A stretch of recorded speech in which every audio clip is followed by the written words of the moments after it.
Much was not given to us, but we are able to do this. If you give us more, we will do more. So it is a call on our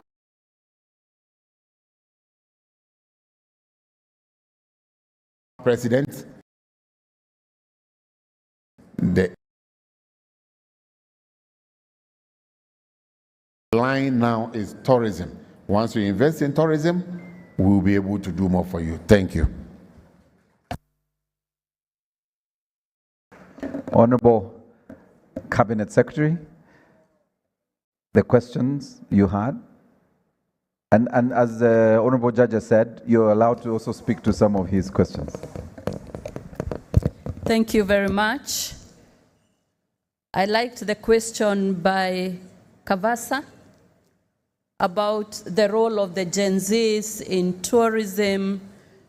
The information, we all know that the African youth have been said to be the most energetic, tech-savvy, creative, innovative, and that's what we need in the tourism sector.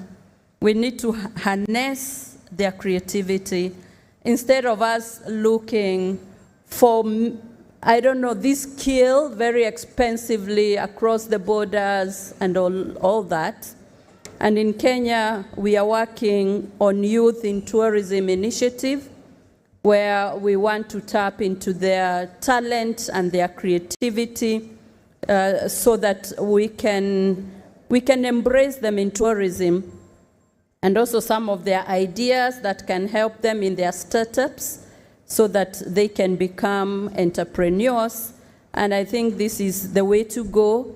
Every young person is an open billboard, not only for our countries, but for our region. The question by Timothy was about access, especially in regard to visas. As Africa policymakers, we need to reduce on bureaucracies. Most of the issues that affect entry and visa openness are bureaucracies. Countries are sticking to their borders too tight, and we all need to open our hands, we need to open our minds, our borders, knowing that tourism is an economic enabler. We need to have visa-free for all the countries, especially in Africa, so that we have easy access. The next question was about connectivity, which we had already discussed in detail. If there is no connectivity, some of the stories and testimonials that we all know how much it costs in terms of time and resources. And I like what the minister or assistant minister from Ghana talked about, but we need really way forward political goodwill.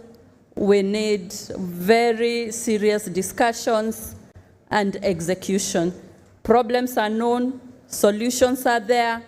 The discipline of determination and execution as a region, as the whole of Africa, is what we really need to root for at the AU, and even diplomatic discussions, bilateral discussions, so that we can have easy access.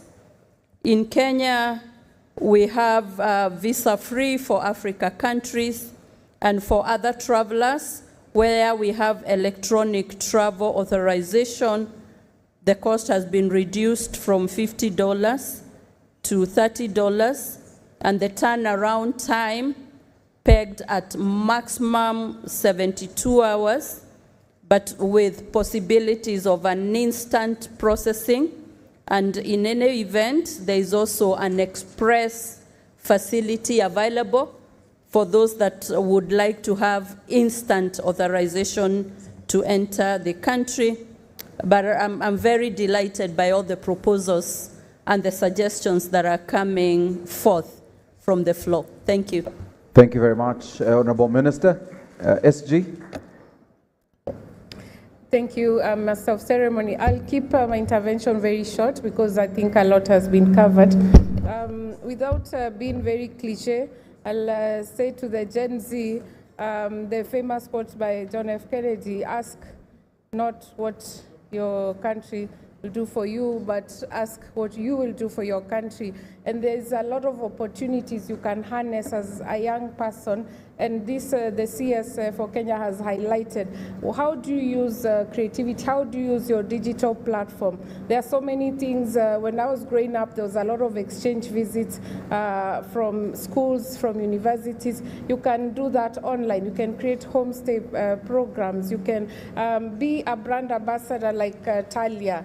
So there's a lot you can do to tap on to the online resources, but first by learning and understanding your country and also undertaking local tourism. Imagine if you mobilize a few youth and you just decide to work with the ministry and say that you'll be touring several parts of Uganda and posting online your live experiences. I want to draw something I saw from the Republic of Kenya, where the Kenyans in diaspora have come up with an anthem.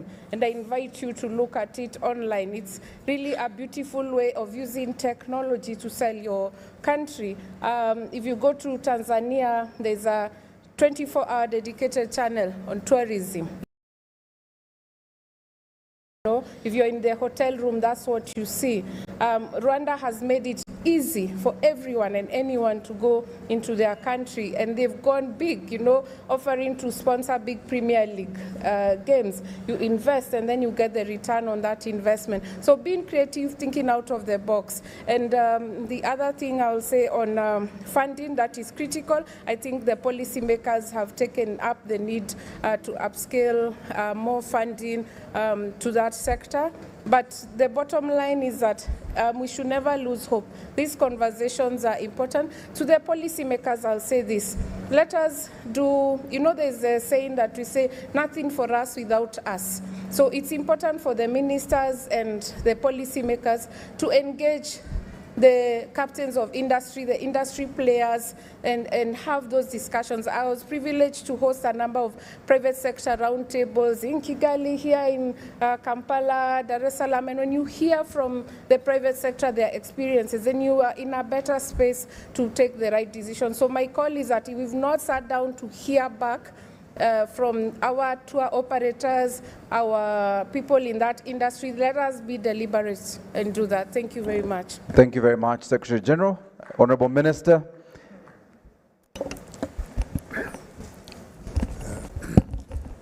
All I can say is that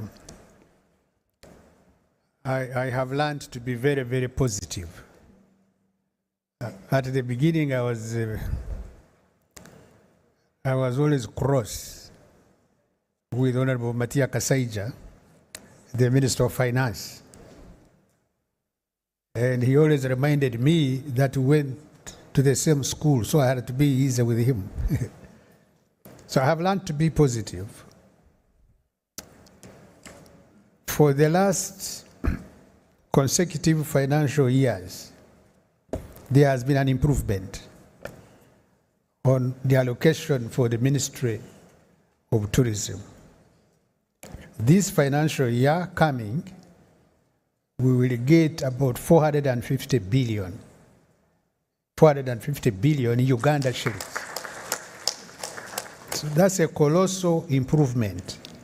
If you look at 2025, 2025, 23, 24, 22, 23, there has been a very big improvement.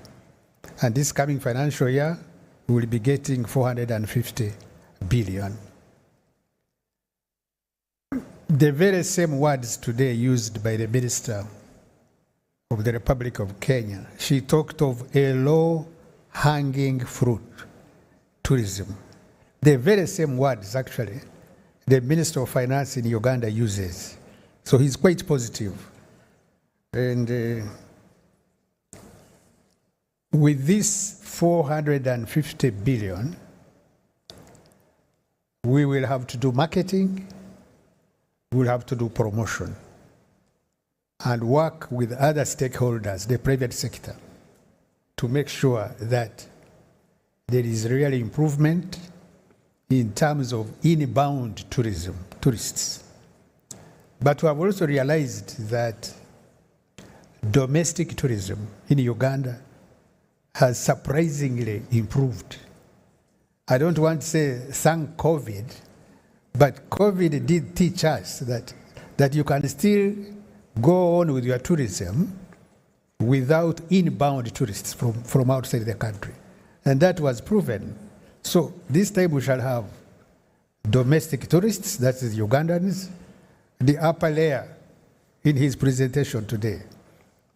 Very many Ugandans now can afford to go to our national parks on Christmas. Actually, if you don't book early these days, you will not find a room. Queen Elizabeth, Para, and so there is improvement.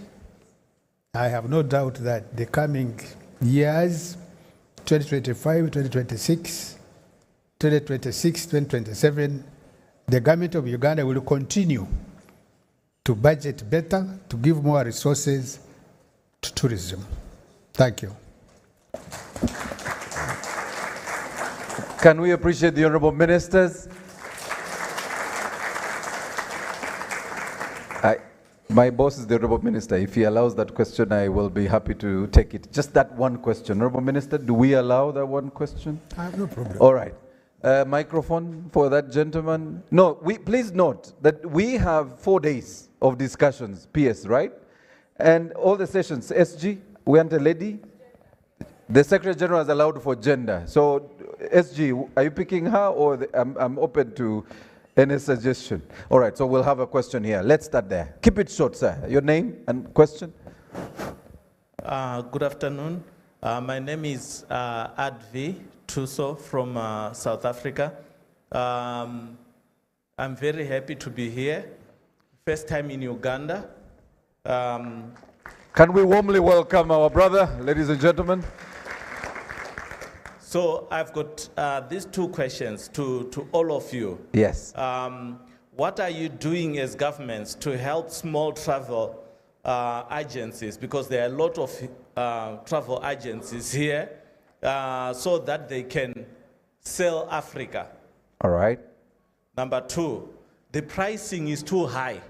In these places where we are supposed to go and see gorillas, we are supposed to see lions. And chimpanzees? We can't afford to go in there. All right. So what are you doing as government so that at least our local people can be able to go in there and enjoy this? Thank you so much. As the mic comes here, can I request the young, let's call them, you call them small agencies, right? Small travel agencies. If you're one of those, just raise your hand so we show the ministers we are serious. We're many. We are many in the room. We are very small and we want budget-friendly fares, right? Okay, I'm speaking for you, our people. All right. Good evening. Please stand so the cameras can capture you nicely. Thank you. My name, I'm Nasali Nusra. I'm a travel agency in Uganda.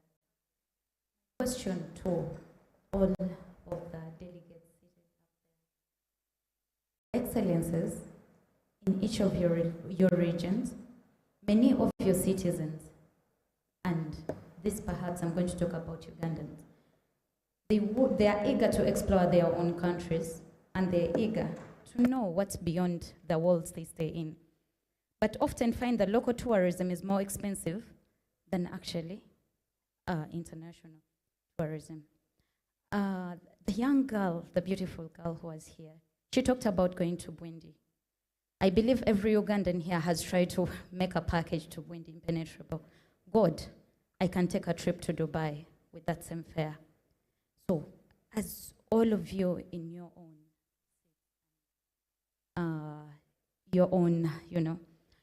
how are you improving that to your locals so that it is accessible to each and everyone?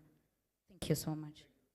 Thank you very much. Can you just give Dr. Joffrey this mic? Dr. Joffrey, you have 2 minutes. Just an intervention before I invite the ministers. Yeah, thank you very much and, for the ministers for their comments. Thank you very much for the issue raised about the figures for Ghana. Just to let you know, those figures are from the UN Tourism. So I think the important thing we'll do is obviously to insist on national sources. I'm very glad that You've hit the $1.3 million mark. That's very good. $3.4 billion, really very remarkable. Just to say that the issues that have been raised here are quite critical. And to mention that the challenge we've been given by Honorable Minister from Ghana, that we need action. We need to move to action. A lot of things have been done. We have a lot of tools. Just before I mention that, Honorable Minister for Uganda, the Tourism Settlement Accounts we've been working on, I think have played a very important role in actually informing the Ministries of Finance the contribution that tourism makes to the economy. One of the best examples we have is Uganda. We're using Uganda case study to inform other countries. So I think it's a very good thing. In terms of what we can do, I do remember the African Union had a special technical committee on tourism. I'm not sure when the last time the ministers of tourism met in Africa. I can tell you, the last time tourism ministers met in Africa on discussing tourism matters was in 2018, and that was in Nairobi, Kenya, hosted by the former Minister, Honorable Balala. The discussion then were following the issues to do with the Agenda 2063. Now, I know you're talking about 2063, but there is a 10-year implementation framework, which was to run from 2013 to 2023. Very ambitious targets were set for tourism. One of them was to double intra-Africa tourism by 2023, in terms of to Africans traveling within the African continent, and also to double the contribution to GDP.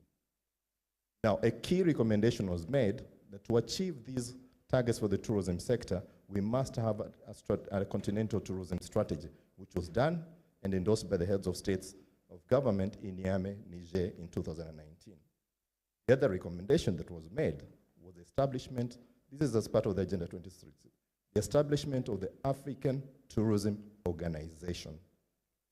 Now, a lot of work was done, but I can say that work ended in 2019 at a meeting of the Specialist Technical Committee meeting that was held in Cairo. Now, I'm challenging the ministers today that I think it's time to revisit that issue. The reason why we're not seeing any progress in the tourism sector is because we don't have an organization that can actually drive the tourism agenda. We're saying tourism is important in the African continent, yet we're not organized. All right. Just one more thing. Quickly, yes. COVID-19 happened. COVID-19 happened, destinations are very desperate. We're all seeking stamps of approval. From what? Maybe let me not mention the organizations, but I can say the fact that we didn't have a tourism organization really was a major challenge for us. So please, it's a challenge for you, honorable ministers. You can revisit that, relook at the Agenda 2063. The recommendation to have the tourism organization is within that particular document.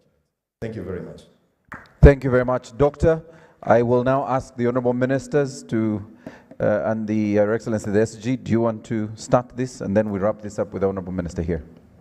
Thank you for the opportunity. So I will possibly just give the regional perspective for the small, the agencies that they are calling small. I don't think they are small, but I would say that the agencies that are represented here, the EAC hosts the annual micro, small, and medium sector fair. We call it the Juakali